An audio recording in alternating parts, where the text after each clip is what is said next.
The Occult Side of Nature by Robert Crosbie.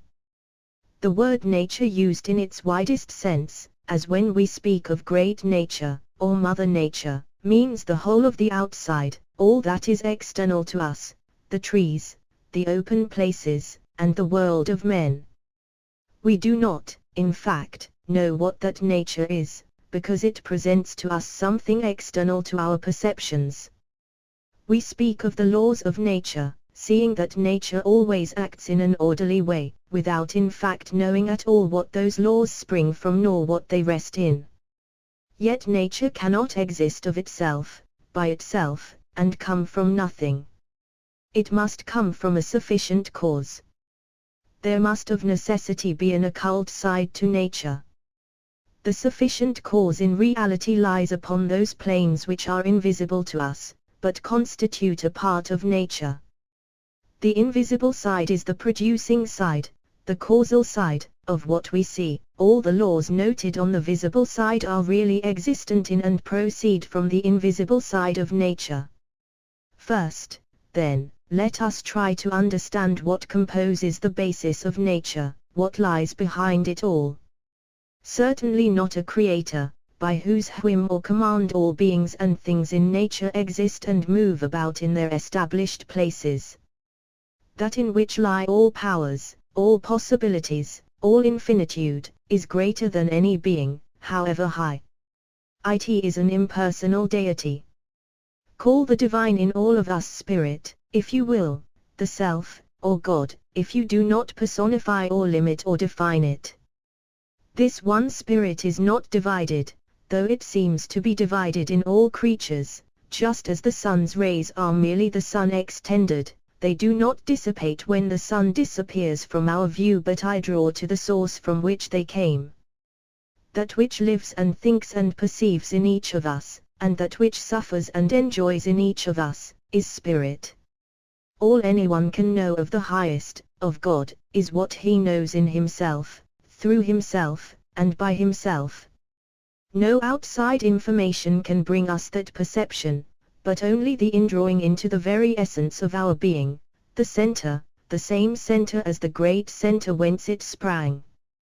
The laws which rule in us are not imposed by any being or beings whatsoever. In the center of every being, whatever its form, the power of action is present. Action always brings its reaction, and it is this law, or karma, which operates from within alike upon every individual, incessantly and unerringly. So, too, we have collective actions and reactions of all the beings of every grade that make up the world and its inhabitants.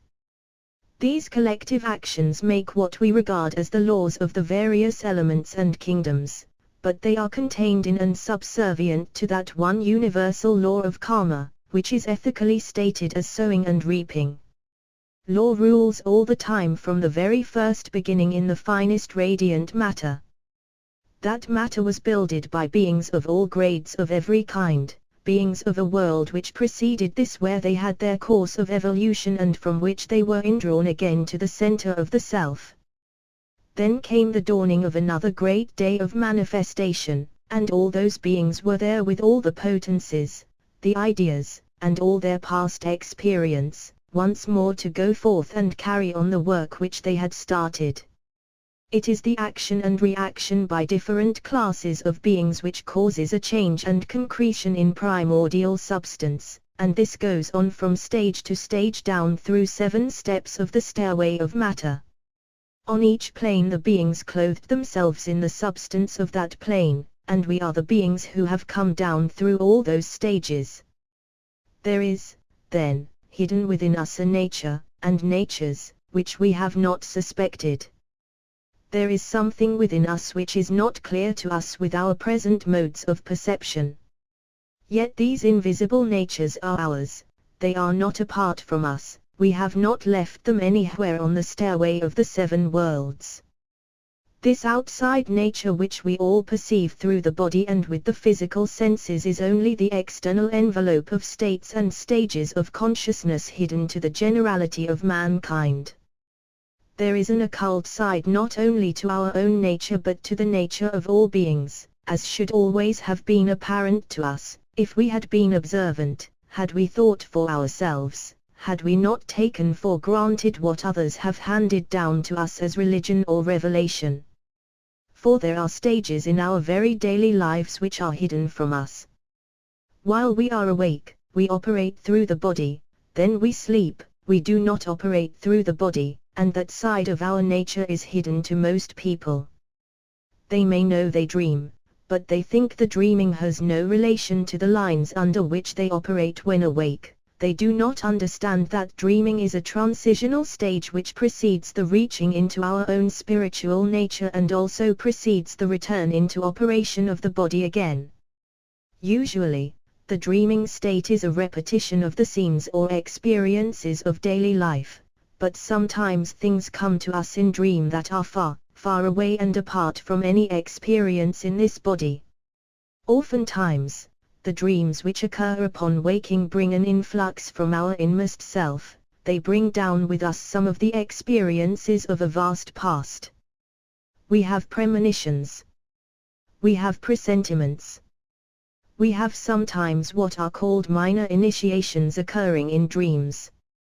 Never for a moment do we cease to be conscious, whether in the dreaming state, or in the full consciousness of the finer sheaths of the soul beyond dreaming, or in the stage of dreaming after death. How, then, could we ever know death in every direction in the air about us, our lives which are invisible to us? There is no vacant space, not one vacant point of space. All is life. All is being of some kind or another. We take in with every breath small lives invisible to us.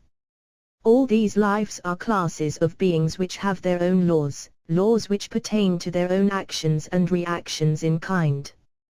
But to understand our own natures, we must understand the laws which operate upon those planes of being of which we are a part and on which none of us is separate from the others. This immense knowledge is back of us and within us and to be regained. There is always a high and a low expression. There is a full and an incomplete expression. The fullness of our expression is upon the highest plane, the incompleteness of our expression is on this lowest plane. We have touched the bottom of the stairway, plus all the experience gained, but if we are to reach that state from which we have descended, without any misstep, we have to understand the real occult laws which rule all the different stages of our being. There are pretenders to a knowledge of these occult laws, for unfortunately no great amount of good can be given at any time without opening the doors to an equal amount of evil. Consider, for instance, the power of dynamite. It is good for man when properly used, but in the hands of an evil-minded one it can work great evil to humanity. Thus, a knowledge of occult laws makes it possible for a man to do good in any direction he chooses without raising a finger, or, also, to do evil. The means by which either the evil or the good is done is always a control of invisible beings, messengers for the man who knows how to use them and who understands them.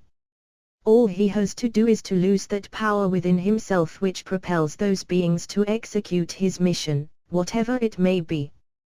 Those powers, let it be known, lie sleeping in the sheaths of every man, and in the human body, for this body which we now possess is formed under the same laws as those of the solar system, and there is not an organ in it which does not correspond with some one or other of the celestial mansions, with some sheath or plane of consciousness, and with all the powers belonging to them. We have to ask ourselves if we are ready to accept the responsibility which a knowledge of these laws implies. Could we trust ourselves to have these laws imparted to us, laws which are set into operation merely by our thinking and feeling to use these powers rightly? A universal attitude must be held, and all actions based upon that universal nature.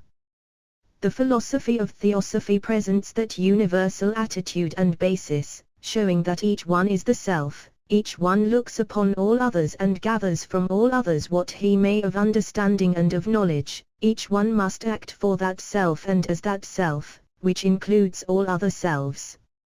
So acting, all ideas of selfishness, of personality, of desire for reward, of fear of punishment, leave us, defects are corrected, and the whole force of what we may call nature in its fullest sense comes into play. All the great powers of nature flow into the one moving in that direction, and from that basis we shall come to understand all laws, for, as we progress, those laws exhibit themselves spontaneously within us.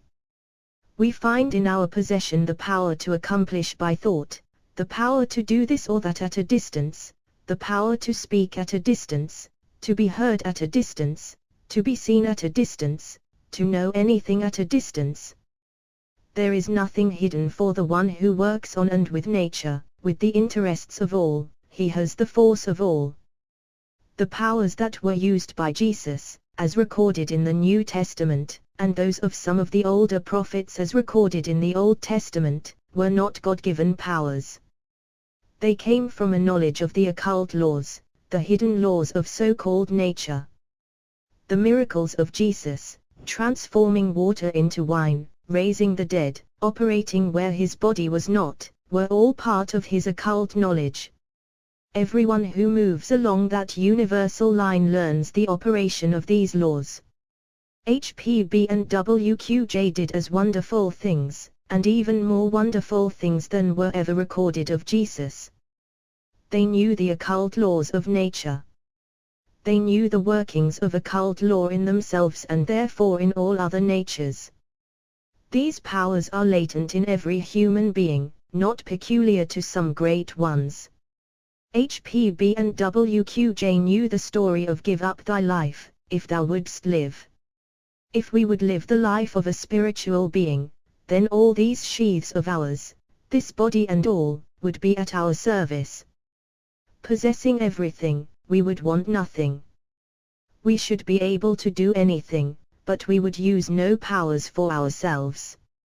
Just as we have to live theosophy if we are to know the doctrine, so we have to live the life if we are to know its laws.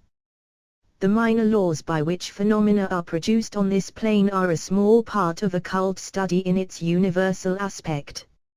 For in it lie every science, all the laws and all the powers of all the planes of existence and all the states of consciousness that ever have been. We are never alone. Always in some of our sheaths, bodily or bodiless, we are connected with other beings, other stages and states of substance and other planes of consciousness.